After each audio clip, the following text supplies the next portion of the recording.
Buenos días a todos, bienvenidos a este tiempo de adoración y alabanza al Señor Jesús que vamos a tener como cada domingo. Un saludo especial a los hermanos que nos están viendo por Zoom, bendiciones también para ellos. Vamos a empezar esta reunión, como siempre, pidiendo la ayuda del Señor para que Él sea glorificado y nosotros bendecidos en esta reunión conjunta que tenemos con Él. Padre nuestro, gracias por esta oportunidad que nos das a tu iglesia local en este lugar para poder de nuevo considerar a Jesucristo, nuestro Dios y Salvador, poder recordar su muerte en la cruz a nuestro favor, su resurrección y sus promesas de bendición para nosotros y todo aquel que crea en Él. Pedimos tu ayuda para este rato, Señor, para la exposición de tu palabra y después para el tiempo de adoración. En tu nombre, amén. Bueno, yo no sé qué opinas acerca del panorama mundial en el que estamos. Las circunstancias que vivimos, hay dos tipos de mirarlas, hay dos maneras de mirarlas, ¿no? Unas, aquellas que nos afectan más a nosotros, ¿no? Las que vivimos en nuestro contexto social, en nuestro lugar de residencia, de trabajo, donde desarrollamos nuestra vida, eso por un lado. Y otra es lo que ocurre en el mundo en general. Sabéis que vivimos en un mundo globalizado donde lo que pasa en la otra parte de nuestro planeta pues afecta al mundo entero. Acabamos de salir de una pandemia que se originó, según dicen, en un punto concreto, ¿verdad?, de un país, y eso ha afectado a todo el mundo, ¿no?, hasta nosotros, ¿no? Hoy vivimos también en un tiempo preocupante de crisis climática que afecta a todo el planeta. Hay sequías extremas en algunos lugares y en otros hay aguaceros tremendos, ¿no? Estamos un poco asustados por lo que los meteorólogos nos están diciendo que nos viene mañana o pasado mañana, ¿no? Estamos preocupados. Ten la manta a mano, por si acaso. Estamos sufriendo las consecuencias de una guerra que está lejos de nosotros, en Ucrania, pero que sus consecuencias también las vivimos, especialmente desde el punto de vista económico, ¿verdad? Y también por la falta de recursos que hay, ¿no? Y, bueno, pues ya habéis visto la que se forma por un globito, esa tensión que hay entre los dos países más poderosos del mundo en la actualidad, que pugnan por tener el control del mundo entero, los Estados Unidos y China, y pues ahí ahora por un globo la cosa se complica, ¿no? Uno o un par, hoy vete a saber los que hay por ahí en danza. Bueno, seguramente nosotros tenemos una opinión acerca de todos estos acontecimientos, ¿no? Pero como cristianos quizá lo que nos preguntamos es ¿qué piensa Dios de todas estas cosas, de las cosas actuales, de estos temas que nos afectan a nosotros, ¿no? Si Él tiene alguna opinión, cómo lo vive Él, si le afecta en algo, ¿no? Y si tiene alguna cosa que decir. Y podemos dar la razón, no se la damos, pero podemos dar la razón a aquellos que dicen que Dios no le importa para nada lo que pasa en este mundo, ¿no? No hay ninguna manifestación o alguna reacción, ¿no?, de Él en todo lo que pasa en este mundo, ¿no? Y podemos decir, bueno, hasta que no venga el Señor Jesucristo en su segunda venida, pues Dios no va a intervenir, no va a hacer nada, no va a intervenir en este mundo. Pero si nosotros vamos a la Escritura, a la Biblia, una y otra vez nos encontramos que esto no es así, que a Dios realmente le afecta, se preocupa e interviene en todas y cada una de las situaciones que vivimos, en todo que se vive en este planeta Tierra. Y una de las formas que tenemos es ir, por ejemplo, a los profetas del Antiguo Testamento, porque ellos mostraban la palabra de Dios, los pensamientos de Dios, el corazón de Dios la mostraba en sus contextos cuando transmitían la palabra de Dios en medio del pueblo de Israel. Y, de alguna manera, nosotros, la Iglesia, que es el pueblo de Dios en la actualidad, podemos sacar también lecciones, ¿vale?, cuando miramos cómo actuaba y cómo hablaba Dios en el Antiguo Testamento. Y la verdad es que me estaba planteando qué hacer en esta mañana, si tener una lectura en el profeta Isaías o no, pero bueno, al final la vamos a tener. Es una lectura un tanto difícil, ¿vale? Yo no sé si tienes fresco el contexto del profeta Isaías, ¿no? Me arriesgo en esta mañana a tener esta lectura y no entender absolutamente nada, ¿no? Pero bueno, me interesa destacar algunos de los aspectos que vamos a leer. Vamos a ir a Isaías capítulo 14, para empezar a leer desde el versículo 32.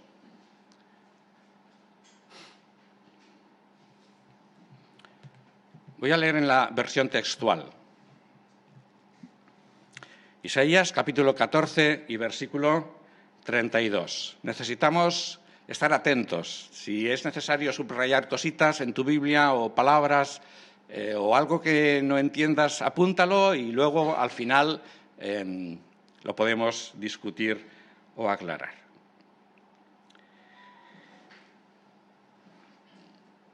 Desde el versículo 28 al 32 del capítulo 14, veréis que es una profecía o una palabra de Dios destinada a Filistea. Los filisteos, uno de los enemigos históricos de Israel, ¿verdad? Siempre estaban en guerra. Y dice, versículo 32, al final de esta palabra concreta para Filistea, ¿qué se responderá a los mensajeros de las naciones? Que Yahvé ha cimentado a Sión, Jerusalén, y que en ella se refugian los afligidos de su pueblo. Carga de Moab. Profecía contra Moab. Palabra de Dios contra Moab, ¿vale? Lo ha hecho antes con Filistea, ahora es con Moab, una nación antigua del tiempo de Israel antiguo.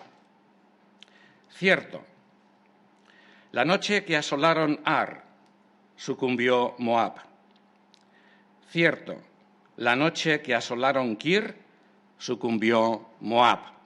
Vamos a ir descubriendo nombres que a nosotros no nos dicen absolutamente nada, como estos, por ejemplo, Ar y Kir.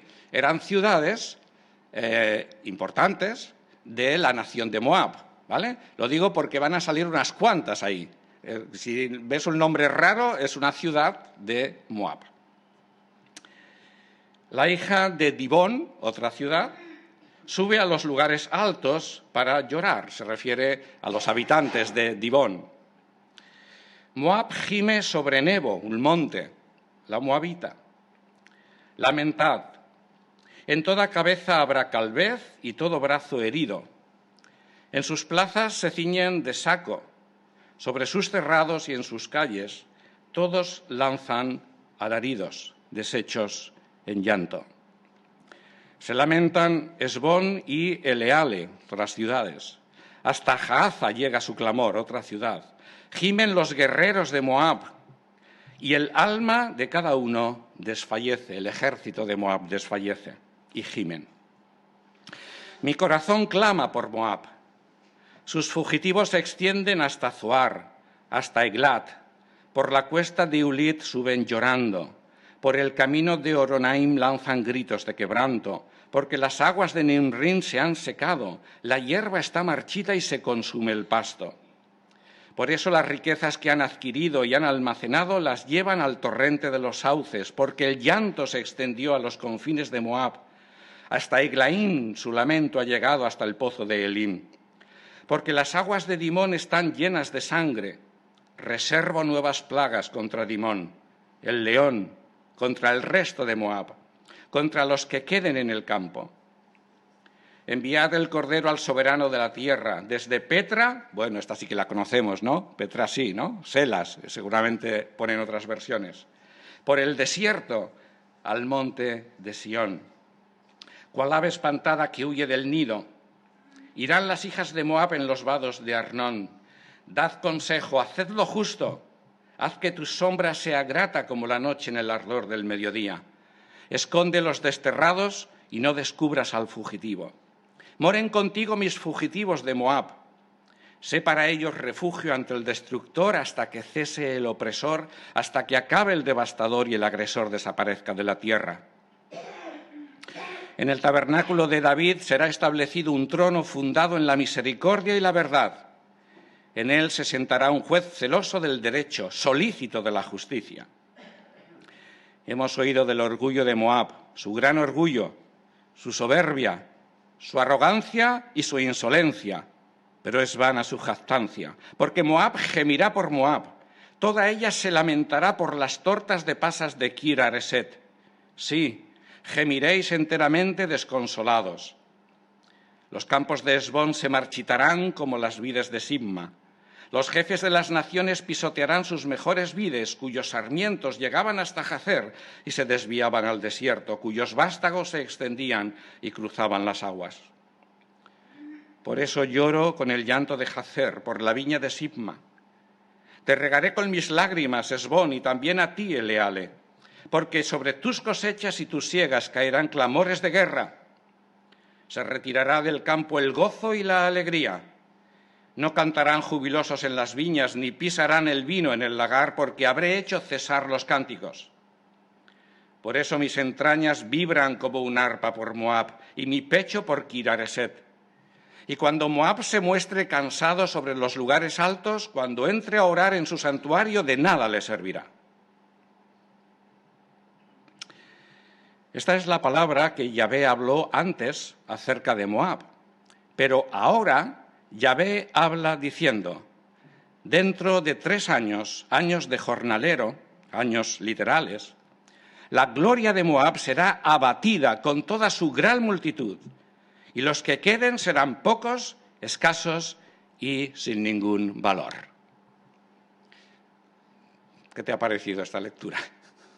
Quizá tendríamos que volver a empezar, ¿no?, desde el principio, para entenderla un poquito más. Obviamente tenemos muchas figuras de dicción en medio de este texto, ¿no? Es un lenguaje figurado que enriquece literalmente el texto y que habría que explicar con detalle porque eso forma parte del mensaje, ¿no?, para que llegase a quien iba dirigido. Isaías, por palabra del Señor, está transmitiendo diferentes mensajes de Yahvé destinados a las naciones limítrofes, por así decirlo, que rodeaban a Israel en este tiempo, ¿no? Sabéis que en la época de Isaías el reino propio de Israel estaba dividido en 2, el reino del norte y el reino del sur. El reino del sur era donde vivía Isaías, en la ciudad de Jerusalén. Estamos hablando del año, entre el 739 y 681, ¿no? O sea, hace 2700 años. También en el capítulo 17, versículos 4 al 14, había un mensaje específico contra Israel, ¿no? Pero lo cierto es que en el contexto más inmediato al mensaje concreto para Moab, que acabamos de leer, Dios había hablado contra Filistea en el capítulo 14, versículo 28 al 32, capítulos 15 y 16 contra Moab, capítulo 17, versículo 1 al 3 contra Siria, que estaba más arriba, capítulo 17, 4 al 14 contra Israel, como he dicho anteriormente, capítulo 18 contra Etiopía, capítulo 19 de Isaías contra Egipto y, finalmente, capítulo 20 de nuevo contra Egipto y Etiopía. Es decir, que si tuviéramos el mapa delante, digamos que toda una gran extensión de terreno que rodeaba más o menos a Israel, Isaías estaba profetizando, había palabra de Dios para todas esas naciones. Estas naciones habitualmente estaban en guerra unas contra otras, estaban siempre enfrentadas entre sí. Pero ahora había algo distinto, y es que todas estas naciones tenían un solo enemigo común: el Imperio Asirio. El Imperio Asirio venía desde el norte de Babilonia con la intención de conquistar precisamente todo este territorio que abarcaban todas estas naciones que hemos estado hablando, incluida, por supuesto, Israel y Judá. Así que, frente a esta amenaza, lo que hacen todos estos países es decidir unirse, dejar a un lado sus divisiones, sus propias guerras internas, ¿vale? Y entonces envían embajadores unos a otros, es lo que normalmente se hace en las guerras, ¿vale?, para intentar convencer a los reyes. En este caso, venían a Jerusalén embajadores de las naciones, como hemos leído en el capítulo 14 y versículo 32, para convencer a Judá la importancia de estar unidos, de que hubiese un solo ejército para enfrentar esta invasión terrible, porque lo que se oía de los asirios era realmente para temblar, porque eran, bueno, iba a decir brutos. Quien lo era en una guerra, todo vale, ¿vale? Por cierto, que también había palabra de Dios contra Asiria. Eso lo encontramos en el capítulo 10. Y aquí, aunque no se mencione, el rey que estaba reinando en ese momento en el reino de Judá era el rey Ezequías. Hemos leído, por ejemplo, la descripción, lo que Dios opina de Moab, ¿vale? ¿Cómo era Moab como nación y la gente que habitaba? Lo hemos leído en el capítulo 16 y versículo 6. Hemos oído del orgullo de Moab, su gran orgullo, su soberbia, su arrogancia y su insolencia, pero es vana su jactancia. Dios iba a destruir a Moab, iba a usar al ejército asirio para destruir Moab por causa de estos pecados. ¿Vale? Y esto queda ratificado en todo el capítulo, versículo 9, porque las aguas del capítulo 15, versículo 9, porque las aguas de Dimón están llenas de sangre. Y dice Dios: reservo nuevas plagas contra Dimón, una ciudad. Aquí hay un juego de palabras, que no voy a entrar en ello. El león, es decir, este ejército que va a venir contra el resto de Moab, vendrá. Moab será eliminada contra los que queden en el campo. No se va a salvar prácticamente nadie. Porque lo que Dios quiere que la gente entienda, no solamente su pueblo, sino todo el mundo entienda, que quien tenía el control de toda esta situación era Él. Porque es Él el que describe una y otra vez todas las ciudades, y hay un orden concreto. Sabe perfectamente dónde se encuentran todas las ciudades y los habitantes. Y es Él el que revela este mensaje de juicio contra Moab. Y las consecuencias que va a tener. ¿Qué consecuencias tiene una guerra? Dolor, destrucción, llanto, gemido y desesperación. Y es lo que encontramos, si lo has notado, en todo el mensaje contra Moab. Vamos a leer algunos ejemplos. Capítulo 15, versículo 2. La hija de Dibón, es decir, los habitantes de Dibón, una ciudad importante de Moab, suben a sus santuarios, ubicados en lo alto de los montes, para llorar y rezar a sus dioses de piedra o de madera. Moab gime sobre el monte Nebo. Gime, lamentad allí. Final del versículo 3 del capítulo 15. Todos lanzan alaridos deshechos del llanto. Final del del versículo 4 del capítulo 15. Gimen los guerreros de Moab y el alma de cada uno desfallece. Final del versículo 5 del capítulo 15. Por la cuesta de Luhit suben llorando. Principio del versículo 8 del capítulo 15. Porque el llanto se extendió a los confines de Moab hasta Eglaim. Es curioso que se reitera este detalle, el detalle del llanto. Es algo que llama la atención cuando uno lee este capítulo 15 y 16, especialmente el 15, de este mensaje contra Moab. Y la sentencia es irrevocable y queda confirmada precisamente por el segundo mensaje que Isaías transmite de parte de Dios contra Moab, y lo hemos leído en el capítulo 16, versículos 13 y 14. Esta es la palabra que Yahvé habló antes acerca de Moab, antes.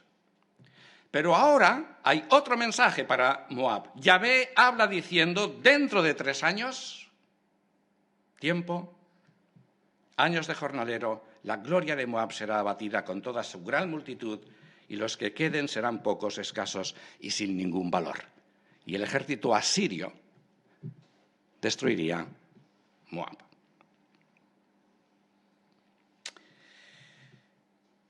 Esta es la sentencia de Dios, una sentencia de juicio contra una nación arrogante, soberbia e insolente, como si fuera la única, ¿no? Esto se podría decir perfectamente de nuestra nación, ¿no? Sentencia de juicio contra la maldad de Moab. La guerra. Yahvé estaba al control de la situación, pero era responsabilidad del profeta anunciar a estos embajadores este mensaje de parte de Dios contra Moab y contra las demás naciones, porque ahí había para todos. Un mensaje contundente. Y frente a esto podemos decir que, hombre, vaya sentencia, ¿no? Vaya dureza la de Dios. Es una sentencia macabra, es una sentencia injusta, ¿no? Dios se pasa a 3 pueblos, o todos los pueblos que han salido aquí juntos.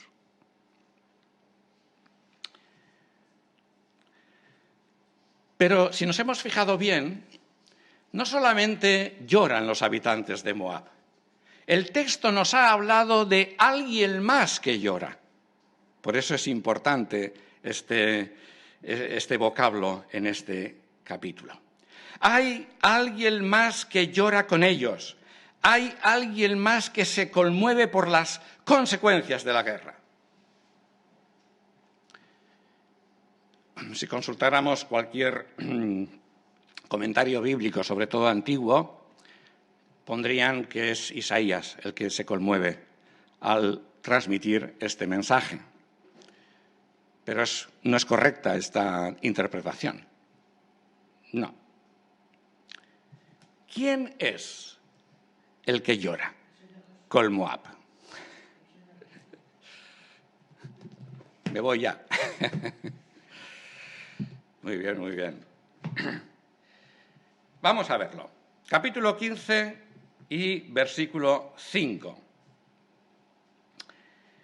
Mi corazón clama por Moab.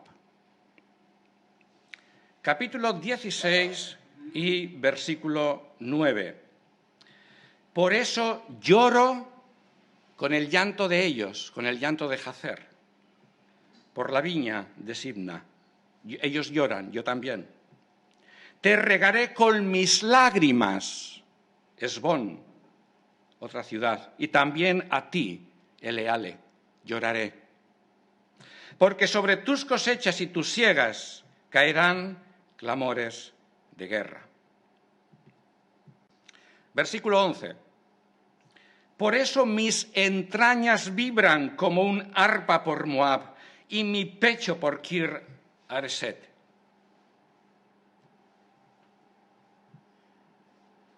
¿Quién es este que llora por Moab? No es un habitante de Moab, no. ¿quién es? La respuesta es: Yahvé es el que llora. El Dios de Israel es el que está conmovido por este desastre que Él sabe que va a venir. Es Él el que lo va a traer, pero avisa primero. Yahvé no es indiferente al sufrimiento que va a venir sobre Moab, y eso que Moab era un enemigo de Israel. Si yo fuese Dios, diría: Moab, me importa un pepino. Pero Dios no. Dios se conmueve, Dios llora con Moab. Al mismo tiempo que anuncia el juicio, se conmueve. No es insensible al dolor humano, sino todo lo contrario. Por eso llora en su castigo. ¿Cómo es posible? Bueno, porque hay algo más. Hay algo más en el texto. En el texto también hay instrucciones de lo que hacer. Hay instrucciones de esperanza y de salvación. Porque Dios mismo en el mensaje establece una salida, establece un refugio donde cobijarse. Y esto había que hacérselo también saber claramente a todas las delegaciones que acudían a Israel. Y ese refugio, en este momento concreto, en ese tiempo, iba a ser la ciudad de Jerusalén, iba a ser el reino de Judá, e iba a ser el Dios de Israel, porque Dios iba a actuar, iba a guardar, por lo menos durante un tiempo, a Siria. Y esto forma parte también del mismo mensaje. Vamos a leerlo, vamos a verlo. Capítulo 14 y versículo 32. ¿Qué se responderá a los mensajeros de las naciones? Pues esto es lo que había que responderles. Que Yahvé ha cimentado a Jerusalén, la ha puesto firme, un lugar seguro, como refugio, y que en ella se refugian. Qué importante es también este término en todo este pasaje. Se refugian los afligidos de su pueblo. Hay refugio contra Asiria. Capítulo 16, versículo 1. Enviad el cordero al soberano de la tierra. Los de Moab era su costumbre traer como presente en la delegación a un cordero. ¿Un cordero a quién? Al soberano de la tierra. Y esta es una referencia, como digo, al rey Ezequías, como descendiente del rey David y como representante y garante de todo lo que viene a continuación. El soberano de la tierra, quien tiene el control. Capítulo 16, versículos 3 al 5. Dad consejo, haced lo justo. Haz que tu sombra sea grata como la noche en el ardor del mediodía. Esconde los desterrados y no descubras al fugitivo. Moren contigo. Esto se lo estaba diciendo a Ezequías. Moren contigo mis fugitivos de Moab. Esta era la salida, esta era la protección, la salvación del juicio que venía. Sé para ellos refugio, otra vez, ante el destructor, hasta que cese el opresor, hasta que acabe el devastador y el agresor, el ejército asirio, desaparezca de la tierra. En el tabernáculo de David, en la casa de David, en el gobierno de David, en el reino de David, el reino de Judá, será establecido un trono fundado en la misericordia y la verdad. Y en él, en ese trono, se sentará un juez celoso del derecho, solícito de la justicia. Así que la salvación estaba en Jerusalén, en el reino de Judá y bajo el gobierno, en ese caso de Ezequías, que representaba a este reino davídico. El rey Ezequías, como miembro de la dinastía davídica y representante de un descendiente davídico posterior, que ya nosotros sabemos quién es, ¿vale?, debía dar refugio ahora y proteger, en este caso, a los fugitivos de Moab, si querían salvarse, ¿no? Porque, como dice un profeta posterior, Dios no se complace con la muerte del malvado, sino que quiere que deje su mala conducta y viva. Y este mensaje de salvación, este mensaje de buscar refugio, está incluido también dentro del mensaje de juicio.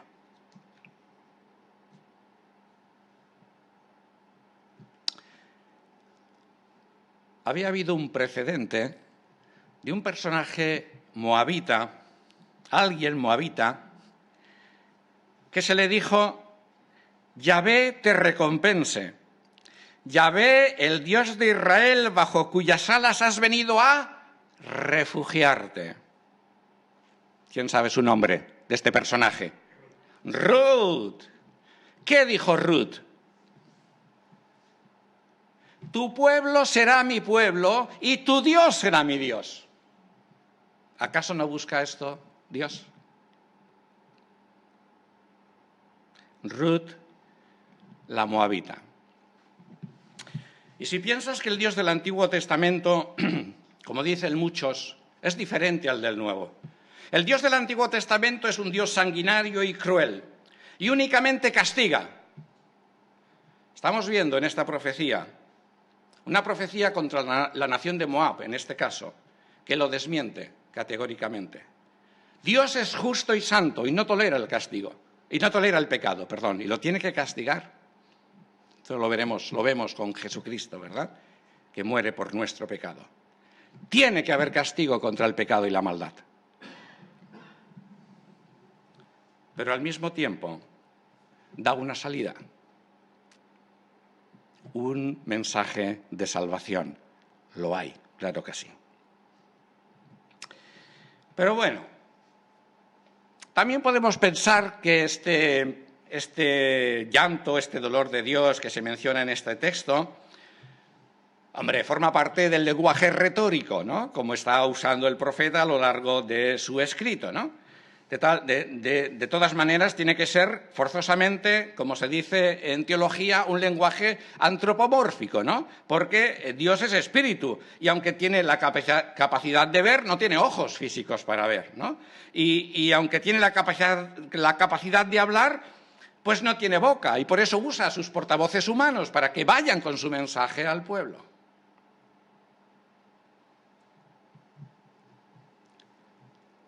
¿Quieres ver a Dios llorar? ¿Quieres conocer a este juez celoso del derecho y solícito en la justicia, que un día va a gobernar al mundo entero desde la ciudad de Jerusalén? Esta ciudad sí que la conocemos, ¿no? Una ciudad que está ahí también dando sus problemas. Un gobierno bajo estos parámetros de justicia y de derecho. Vamos a verlo, estoy terminando ya, en otra escena. Otra escena parecida a esta, ¿no? Porque resulta que es el mismo Dios que habló a Isaías 730 años antes, pues ahora lo vamos a ver, que pronuncia otro juicio de guerra, ¿vale?, en este caso contra la ciudad de Jerusalén. Porque la ciudad de Jerusalén no es que era una ciudad buena, no era mejor que Moab. No. Todo lo contrario. También estaba dominada por el orgullo, la soberbia, la arrogancia, la insolencia y otras muchas más cosas. Un juicio que también se cumplió 37 años después de cuando se pronunciaron estas palabras. Vamos a ir a Lucas, capítulo 19.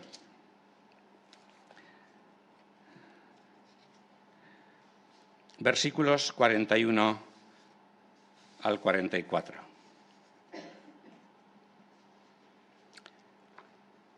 Dios llorando. Lo voy a leer en la Nueva Versión Internacional, más que nada porque me gusta cómo lo explica. Cuando se acercaba a Jerusalén, Jesús vio la ciudad y lloró por ella. Tenía razón, lloró por ella. Dijo: ¿cómo quisiera que hoy supieras lo que te puede traer paz? Que sepas lo que te puede traer paz. Pero eso ahora está oculto a tus ojos. Te sobrevendrán días en que tus enemigos levantarán un muro y te rodearán y te encerrarán por todos lados. Guerra. Te derribarán a ti y a tus hijos dentro de tus murallas. No dejarán ni una piedra sobre otra. Porque, se nos dice la causa, no reconociste el tiempo en que Dios vino a salvarte. No reconociste el tiempo en el que yo vine a salvarte. Empezábamos este mensaje preguntándonos si a Dios le importa algo lo que pasa hoy en el mundo. Y en base a lo que acabamos de ver, podemos afirmar categóricamente que sí, que incluso sufre, se duele y llora por tanto llanto y tanta maldad como hay en el mundo. Y la invitación que tenemos frente a esta situación que nosotros vivimos igual que los de Moab y Jerusalén e Israel, y que hemos visto en este pasaje. La invitación es a venir y a refugiarnos en Jesucristo, porque fuera de Él no hay consuelo, no hay salvación y no hay esperanza. Jesús es nuestro único refugio.